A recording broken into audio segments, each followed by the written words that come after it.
All right, so today's going to be like an introduction to force plates. Jeff obviously has a lot of background doing this because he's with sports science right now. But I want to go over a couple things today, like why we're testing, what we're testing, the metrics that we're tracking, why they're important, and also how to read the time curve and understand like what you're looking at and the different phases of the jumps, et cetera, et cetera. All right, so what are force plates? Force plates are measuring force output. They're measuring the time that force is produced. They're measuring asymmetries between the limbs. They're telling a story of the strategy that an athlete is using to produce force. So you have athletes that produce a sharper spike in impulse. You have athletes that produce impulse over a longer period of time. So those things point to different strengths and weaknesses that those athletes have, and then you can start to form athlete archetypes in a way, based off of their position, based off of their genetic makeup. Maybe it could be an anthropometric thing. Like, for example, athletes that are really tall, they have long legs. You might see certain signatures on the force plates that you wouldn't see in someone who's got shorter limbs. Okay, because someone who has longer limbs might have a trunk collapse. That trunk collapse might cause a little like bump increase in this curve right here. Kind of going off on a tangent, but I'm just showing you how the intricacies of how different athletes are can affect what you're seeing on the plates. Um, so just very first thing I want to talk about is how to read the force time curve, and the different phases of the jump. Okay, so when you do a force plate jump, the plates are what are called zeroed. So you have to zero the plate, and then the athlete steps on, and it takes their weight. So this number right here, we're just looking at this particular athlete. This number right here, that combined number of like 720 to 719, okay, that's her body weight in kilograms multiplied by gravity. And that's how that's producing newtons right here. Okay, so this flat line is her sitting still on the plates. She's just standing upright. Okay, this next phase right here in the yellow is what we call unweighting. Okay, the unweighting phase. What's literally happening is that they are taking weight off the plates. You see how this is approaching close to zero right here. Okay, at the very bottom, she's only producing 60 newtons of force because her body mass is legitimately floating above the plates.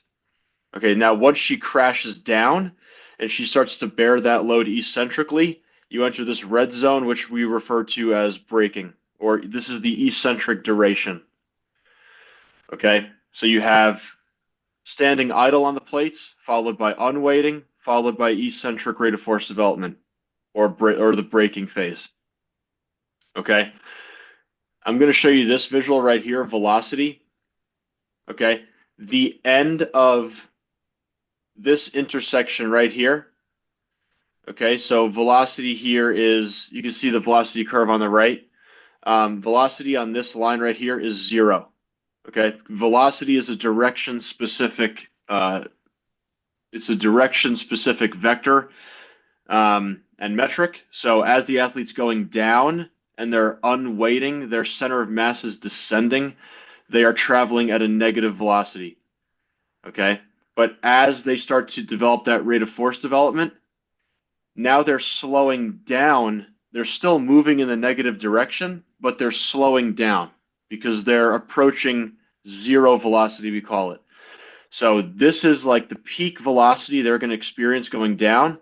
Then they start to slow down in the negative direction. So if you've ever taken physics, something that is slowing down but is still moving in a negative direction is always going to be on the negative end of a graph. It's not, it will have a negative value, even though it's slowing down. Okay. So we're returning back to zero to where propulsion then happens and we pass zero velocity and we start to increase speed in the positive direction. Does that make sense so far? Okay. So force at zero velocity is a very important metric that you should be thinking about because that's your peak eccentric force bearing capability. All right. So that would be right here. And you can see the end of the braking phase. That's where that red zone converts to the green zone. Okay, so that's the end of our braking phase. that green point right there is force at zero velocity. So that is the maximal force the athlete can accept during their eccentric braking phase. Okay. Then you enter propulsion, where velocity starts to increase in the positive direction. And now this is what we refer to as the flight phase. Okay. So because there's no force happening on the plates at all in this range, the athlete is in the air. Okay. Then this right here is landing. That sharp uptick is landing. All right. I don't really think much about landing. I'm more concerned with this phase right here. All right.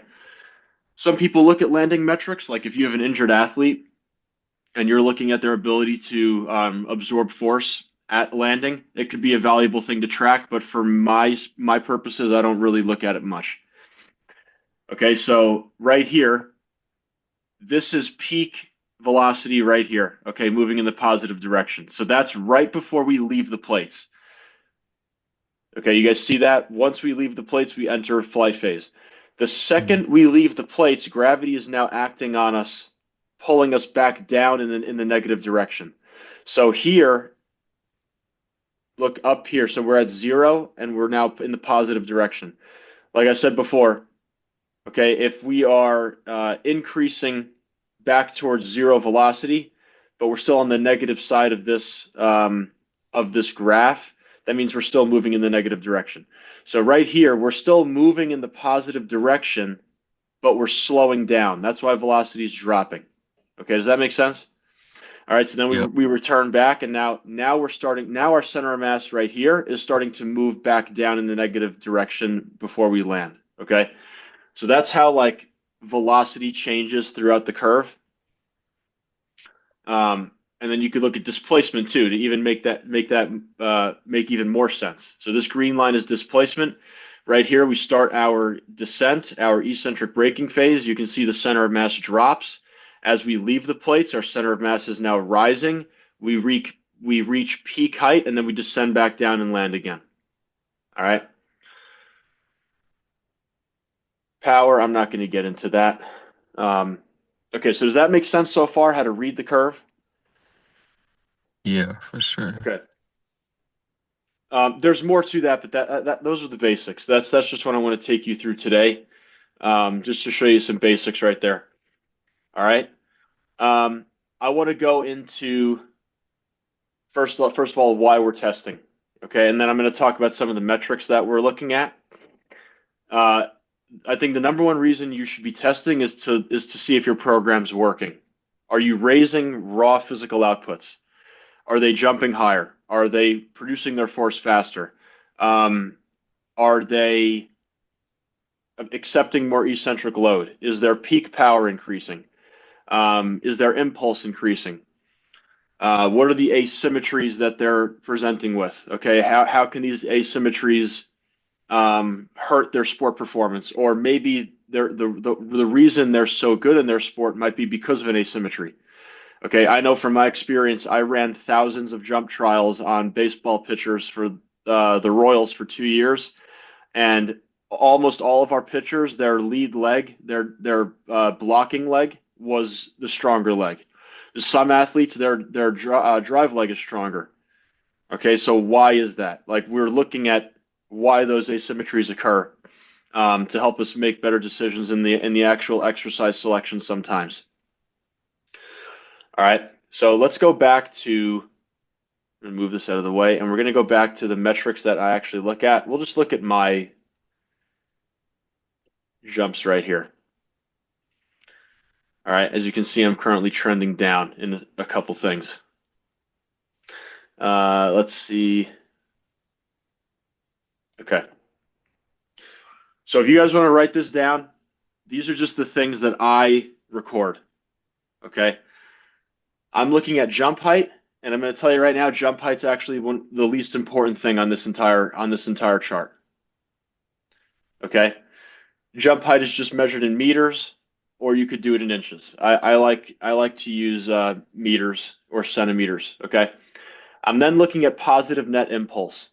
Positive net impulse is the area underneath this part of the curve. So this is my force time curve. This is the positive phase. The net impulse is everything underneath this curve. It's the area beneath the propulsive part of the curve. Okay, impulse is a function of time. It's called Newton seconds. Okay, so like I was saying before, and I did an Instagram post a couple of weeks ago on this, is if an athlete spends more time on the plates, they might produce a higher impulse. Um, the reason for that is because they have more time to produce force. Okay, so I'm going to get into more reasons why that's really important to consider. Does that make sense? So the more time you have on the plates to produce force, the more time you're affording yourself to recruit contractile muscle fibers and to produce a high jump. Okay. The other way to increase impulse is to create sharper spikes in your peak force. Okay. So the area underneath the curve, you could either increase the width of the curve. Now, increasing the width would mean that you are staying on the plates longer. Does that make sense? And then increasing Mm. the height of the curve, you have a more narrow time window, but the spikes are higher. Okay, so we have a couple athletes who jump like that, but not many. That's a rare curve. I feel like at this level. Um, I think most track athletes, like most 100-meter sprinters, would have sharper peak forces because they're fast twitch athletes and they have to produce their force in a very, very short ground contact time. So, like the the time constraints of sport have a lot to do with how we're interpreting a lot of this information. Like pitchers, for example, in softball, they have time to produce their force. They're not under a time constraint because they're controlling the pace of the game. Position players and like skill players in football, like wide receivers, defensive backs, safeties, they're reacting. So they're operating under time constraints. Track sprinters, they're operating under time constraints. They can't spend too much time on the ground or they're going to be in trouble. So with those athletes, you would want to see a certain shape of their impulse curve. Okay. Do I still have you guys? Is that making sense? Yeah. Yeah. Okay. All right. So impulse is another one. The simplest way I could explain that is just how much force are you producing? Okay. And then if you want to, upon further investigation, you look at the actual raw curve and you determine how that force is being produced. Okay. So if you look back, I think one of the reasons why my impulse is trending down, and I'll just give you this example to help you maybe understand this better. I've been training more like quick contacts, trying to produce that force faster. Okay. So like back around this time when I was really jumping like with some serious impulse and I was jumping really high, like on October 4th, I jumped 65 centimeters. But that happened with an RSI of 0.74. Okay. Now I'm jumping 59, 60. My impulse is a little less, okay, but I'm also doing it with an RSI of zero point 0.9. Okay, so I'm producing that force faster, which is just showing you like what was my goal during that time. For the last 3 to 4 months, my focus has been producing force faster. Okay, because that's my deficiency. So when you really hone in on something like that, you see it trend up, and you might see other areas maybe take a little bit of a hit. Okay, in a negative way. But that's fine. All right, you can't focus on a million things at once. All right, moving on. RSI mod or MRSI. Okay, MRSI is different than regular RSI. Okay, the equation for MRSI, you're going to want to write this down. It's jump height divided by time to take off.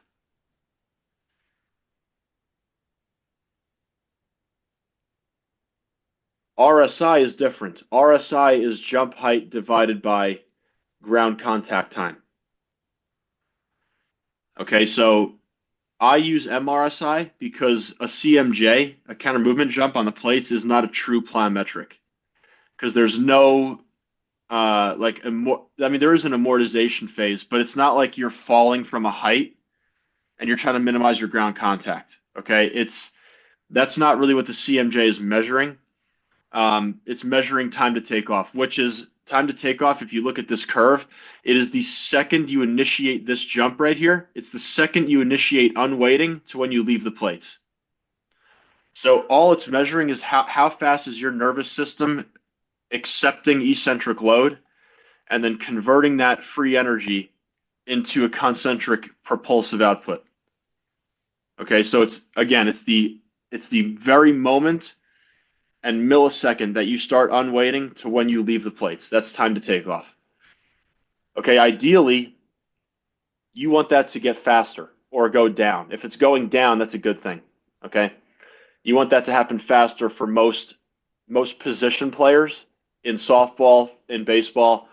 I would say maybe for like a catcher or a first baseman, it might not be as important because usually they're kind of like staying at their position and they navigate the field, I feel like a lot less than maybe an outfielder.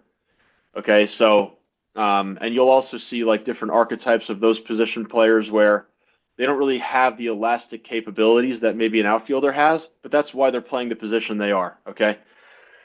Okay, some other metrics. Breaking RFD. This is newtons per second. All right, during the eccentric phase. So any guesses? Who can explain that to me? Breaking RFD. Who can give me like their own interpretation of that metric besides Jeff? Is that just like the speed that, or the force that you produce during the braking phase? Yes, partially. It's the rate at which you're accepting that force. Okay, the amount of force, we're going to get to that. That's this right here. Average relative braking force. So we actually look at that on its own as a percentage of body weight. So we're looking at one, how much force in this average relative braking force percentage of body weight. Okay, so for me yesterday, when I went down into the plates, the force I produced was 273% of my body weight. Okay, so I produced what's 2.7 times 200? That's like close to 600 pounds of force that I produced on that eccentric phase. Okay, that's what that's saying. All right, and then RFD is how fast it occurred.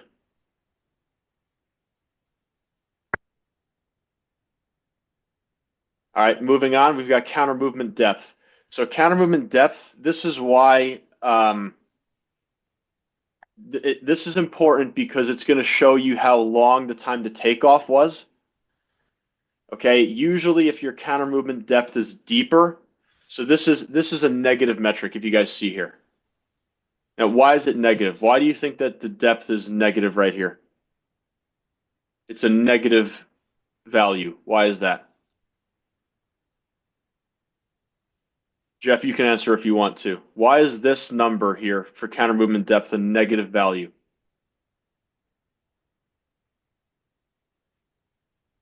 That's before they're about to take off, right? Like, Yeah, it's when they're braking. It's when they're unweighting. when they're unweighting. It's how deep they're going into their counter movement. After the jump, like when they're braking, when they're done with it. No, when they're loading into it. Okay, yeah, yeah. Yeah, that's what I meant. Yeah. You guys know why that's negative, or you want me to give you the answer? Is it because you're going down onto the plate? Yes, Like, yes, Like because going before you're about to take off. displacement in the negative direction, displacement is a vector as well. Okay, you could have positive or negative displacement. Okay, so we're displacing our center of mass in a downward direction. That's why it's a negative value. So knowing that, the lower this is this way, are you jumping deeper or more shallow? deeper? Deeper, correct. Okay, so this jump right here was a deeper counter movement than this jump right here. Okay, this was my most shallow jump ever. And this one right here was my deepest jump ever. All right. Why does that happen? I'll explain why that happens and why this metric is important. If you are fatigued, your body is going to compensate to produce force. Okay? So one of the first things the first thing that's affected when you're fatigued are the time-based metrics. So anything that has to do with time, time to take off, okay? MRSI, all right, those things are going to be impacted. If I'm jumping deeper on the plates, if I'm loading deeper into the plates, into a deeper counter movement depth, into a deeper range of motion, what would you guys expect to happen with the duration of the propulsive phase? What do you guys think would happen? It would be longer. It would be longer. Exactly. Now, knowing what I just told you before about impulse, what do you think would happen to the impulse if it's It would longer? increase. It would increase. Sometimes it doesn't. Sometimes impulse is affected, okay? But usually, what I'm seeing with our athletes and in my own experiments with this, I can still get a pretty good jump height off, but it might not be as fast. Okay, is that making sense? Okay, so Mm, that's why counter movement depth is important to look at because counter movement depth is showing you the strategy of how they're jumping, and you want that to be fairly consistent. If I have an athlete that's constantly doing like they're constantly jumping at a depth of 0.35, and then one day they jump at 0.49, the total end of the other end of the spectrum, that's kind of glaring. Like I would be concerned with maybe they're dealing with soreness or a lot of fatigue. Okay. yeah. What you want to see is some consistency. Like you see my heights here are, within like a 0.07, like literally a 7 centimeter difference. So that's not a lot. Okay. 0.385 to 0.455, that's a 7 centimeter difference. That's not a lot. So you want to see some consistency here. You want athletes jumping with a similar strategy. Okay, but sometimes they won't do that because they're fatigued. Okay. One more thing I'll say about that, you never want to coach them out of that. Okay, and I'll go on a little segue here and talk about standardizing your testing. Who can define standardization? It just When you're standardizing a test, what does that mean? you test the same way every single time and you don't change between tests. Okay, so how do you think that would look in CMJ testing? Ben, what do you think? Let me ask you. Um, How would you I think standardize a CMJ? besides like having your hands on your hips. Besides that, yeah. Well, that's obviously a good thing. You want to make sure like that is an example of standardization, right? Where you want their hands in the same position every single time. You don't want their hands free. You don't want them arm swinging. So that's a good answer.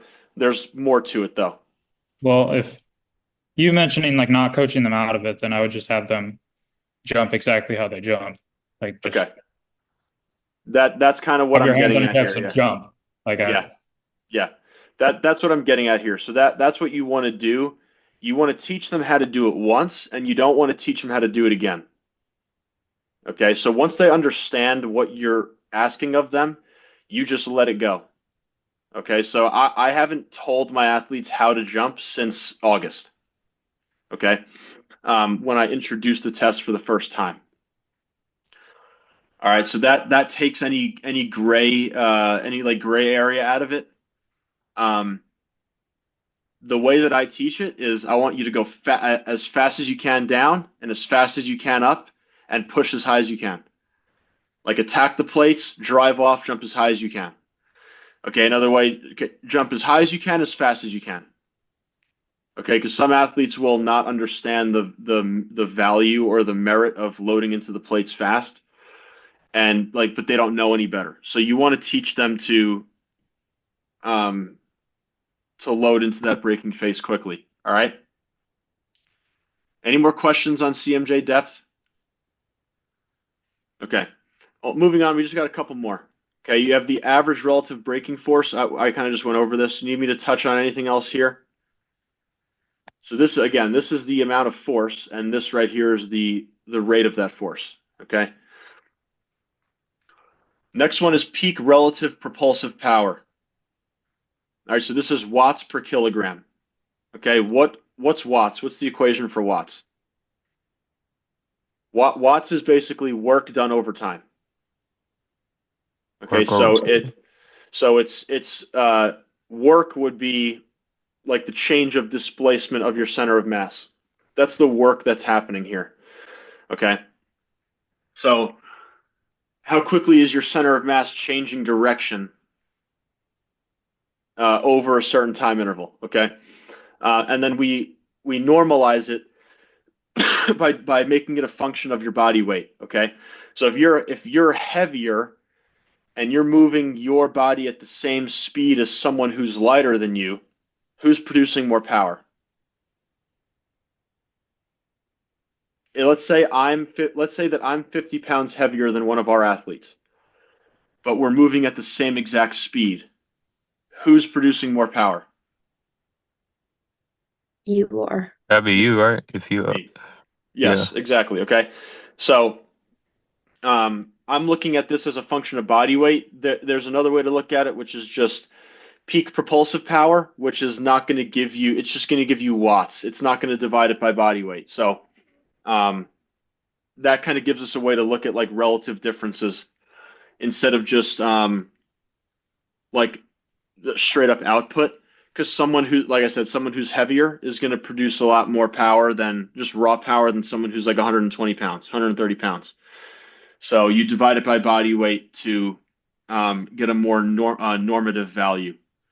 All right. Next one is time to take off. Okay, what do you expect? So we already talked about this. I think I asked this question, but if you have a deeper counter movement depth, if you have a deeper depth, what do you think is going to happen to the time to take off? It'll be longer. Increase, yeah. It's going to be longer. Okay, so let's look at some examples here. Okay, this jump right here on 10-4 on October 4th, that was my longest time to take off of the entire year.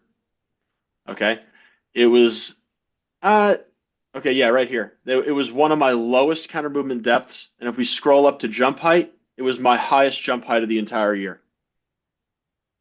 Okay, and it was also one of my lower RSIs. Do you see how all of these metrics are kind of tied hand in hand? Okay, and then at the same time, my impulse was the highest it's been all year long. So just to give you the idea and like paint the picture of how these things have a lot of overlap and strategy of jumping changes everything. Okay, it's not just one metric. All right. Takeoff velocity is kind of unimportant. I'm actually going to remove that from my thing right now. Before I do that, I'm actually going to explain why I'm going to take it off. What do you see about peak propulsive or peak relative power here and takeoff velocity? What do you see here? Who can make any observations about like the similarities or differences in these values right here?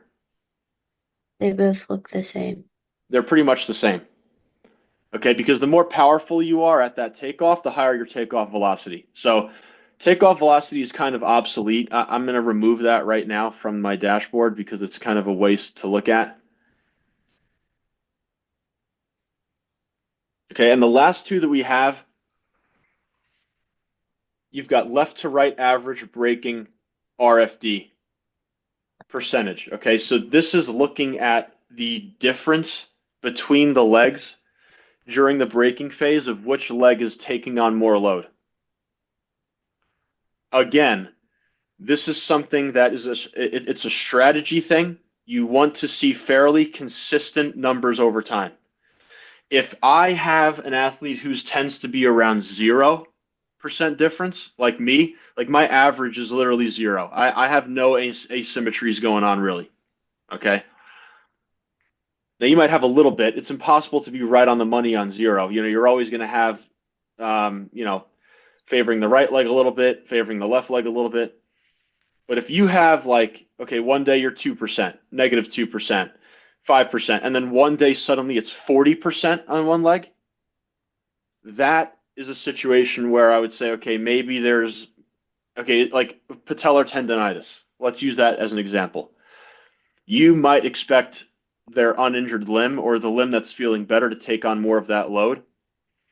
All right, so maybe something wasn't communicated to the athlete. Maybe they're a little banged up and they're not saying anything. You know, athletes do that, okay? They keep things from you so that they don't have to sit or do rehab or whatever. That happens all the time. Okay, so if you see that, that gives you kind of the intuition and maybe like ask a question, okay? Because you want to see consistency here.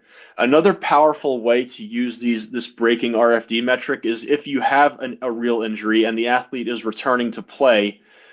I've used this metric a lot to convey progress to the athlete. Okay, like, okay, you had an ACL tear, for example, on your right knee, let's just say. Okay, and when you started jumping, your asymmetry was 40% favoring your uninjured leg. And as we slowly go through the rehab process, the return to play process, that asymmetry is getting less. Okay, and next month it's 30, and then a couple weeks after that it's 25, and then maybe a month later it's 15. Okay, you guys get what I'm saying? So that's a good way to objectively look at progress and also how much the athlete is trusting that leg. A lot of this has to do with trusting the leg in the case of an injury. Okay, so that's left to right average breaking RFD. Stiffness is another one. Stiffness is really, I feel like it's pretty difficult to explain.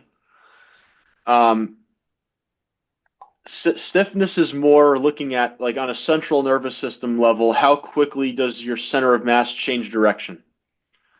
Or how compliant are you when you're going into your counter movement, like your drop into that jump. Okay, during that unweighting phase and that transition from negative to positive, how stiff is your central nervous system? How quickly can you shift in the other direction? All right, so for me right now, this is kind of increasing. You want this to go down if you're trying to produce more speed, okay? Because you want to be stiffer. All right, so again, this is negative because we're traveling in a negative direction. So it's a negative value. The more negative it is, the better. Okay? That means that our central nervous system is more powerful. Muscle spindles are detecting stretch faster. Okay? Muscle spindles send what's called an afferent feedback loop back to the spinal cord to detect stretch.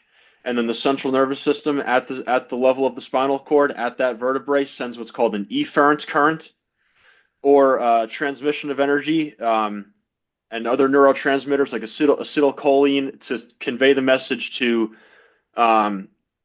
detect that stretch.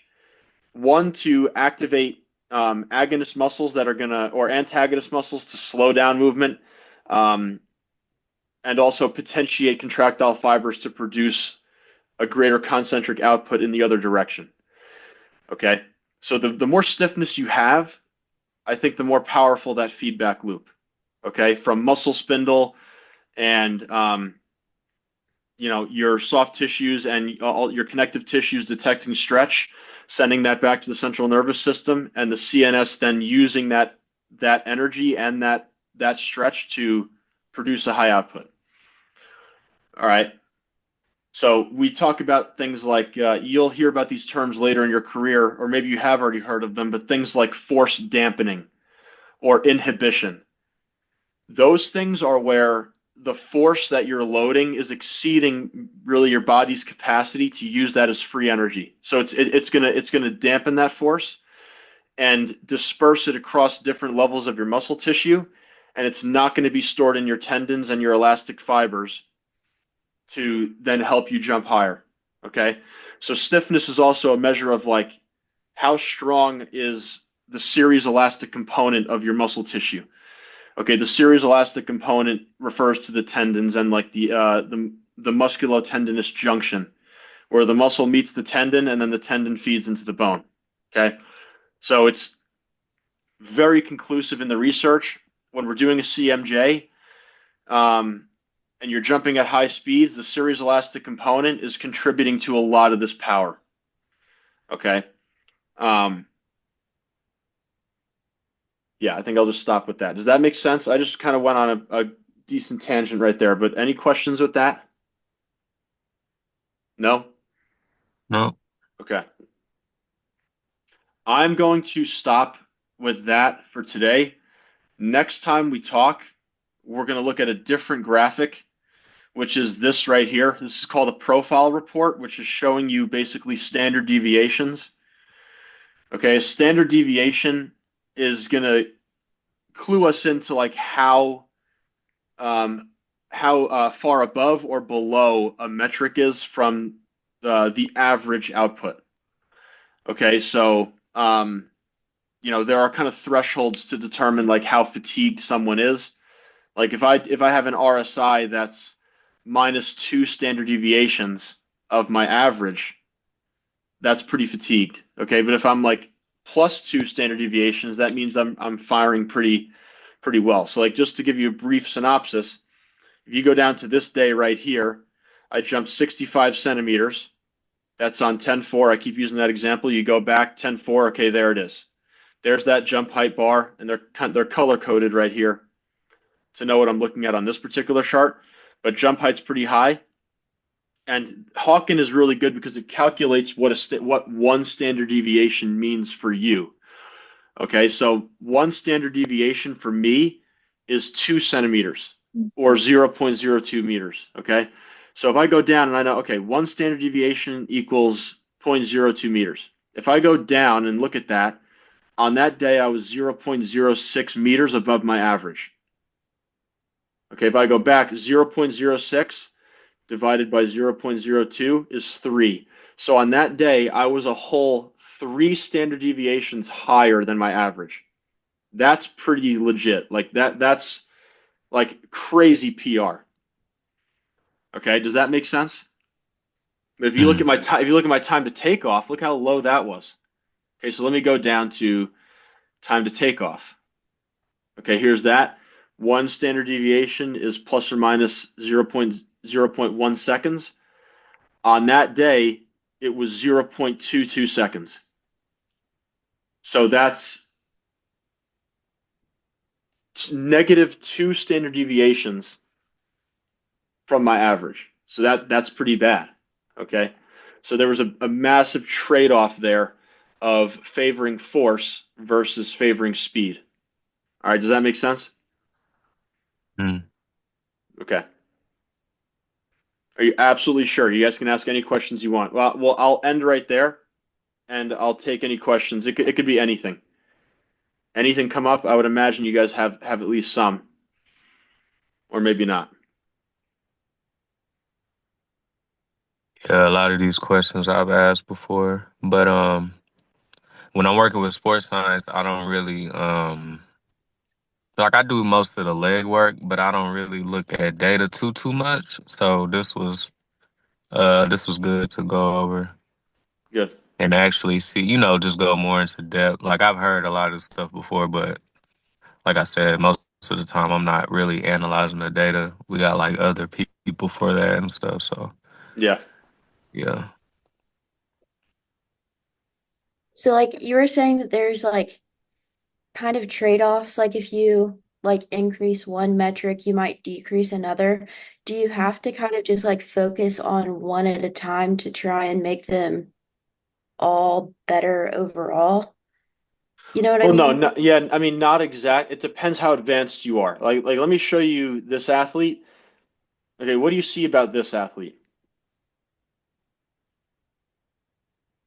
Look at the positive trends over time.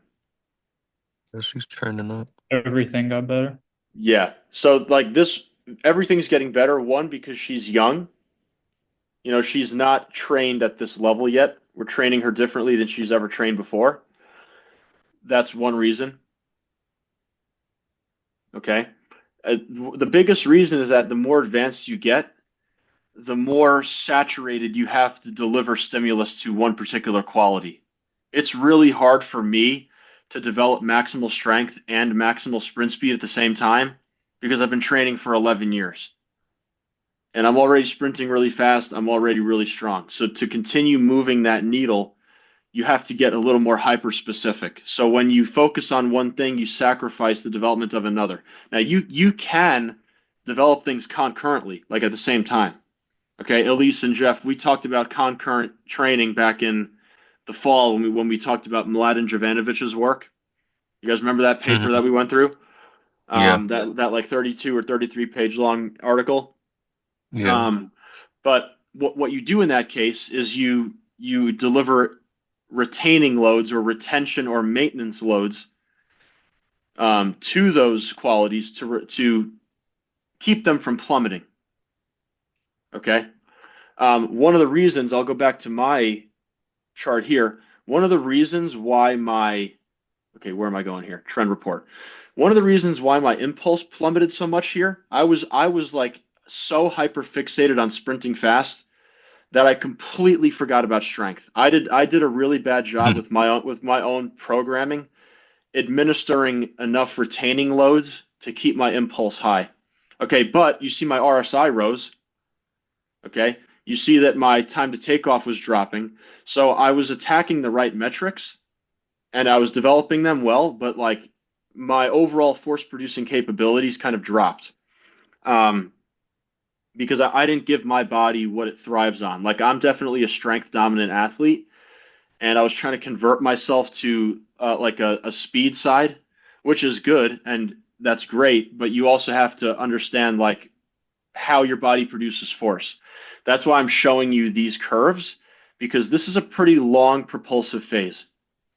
So what that tells you about an athlete is like, okay, they favor propulsion. They need to spend time on the plates for a long period of time to achieve the output that's going to, be respectable, like to produce a high output. Let's look at an athlete I had last year. I got to change this date to last year so you can see her numbers. Okay, trending up all year long, amazing results from this athlete. Okay, now if you look at her curves, do you see how much smoother that is? Okay, why that is because she doesn't need to spend a ton of time on the plates. She was one of the bounciest athletes we had all year. Okay, so her strategy is different. Is that starting to make a little more sense? So this is what you call a unimodal curve. There's no break in it. This is how you can kind of infer that she's really biasing her tendons. Okay, and she's using on this day. Okay, here's an interesting thing. Her jump height on this day was 41. That's one of her highest ever. What do you notice about the propulsive phase between this jump and this jump? Look at that one really quick. This one is a lower height. This one is her highest. What do you notice? Yes, Lord, And the more curve. time. She spent it, yeah, that's the main thing I'm trying to get at. She's spending more time on the plates. Her braking RFD on this day was 15,000. And on the day that we just looked at, it was 22,000. So the strategy changed significantly on that day. The jump height was still pretty good. Okay, now given that this athlete was a shortstop, which jump do you think that I prefer? Given her this one, why, Ben? Because shortstops are reactive based. And so being fast is the goal. Yes. Like you don't Okay. have time. You're not in control. If she was a pitcher, you would want the other one. Yes. So you notice in the program we started implementing yesterday, we're doing a lot more propulsive stuff with the pitchers, right, Jeff? When you were running that station, less plyos for them, more development of concentric drive or impulse. Okay. You also notice here with this athlete, her RSI was around her average. Okay, 0.61, pretty good RSI right there. Let's look at her peak power here. I bet it was higher than her average. It was. Peak relative propulsive power, she had a 6% increase on that day from her average.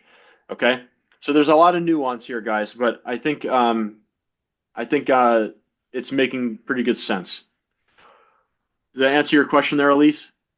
There's a lot more to that. We're going to explore that more as we go. Okay, we're going to do probably 2 more sessions on this stuff.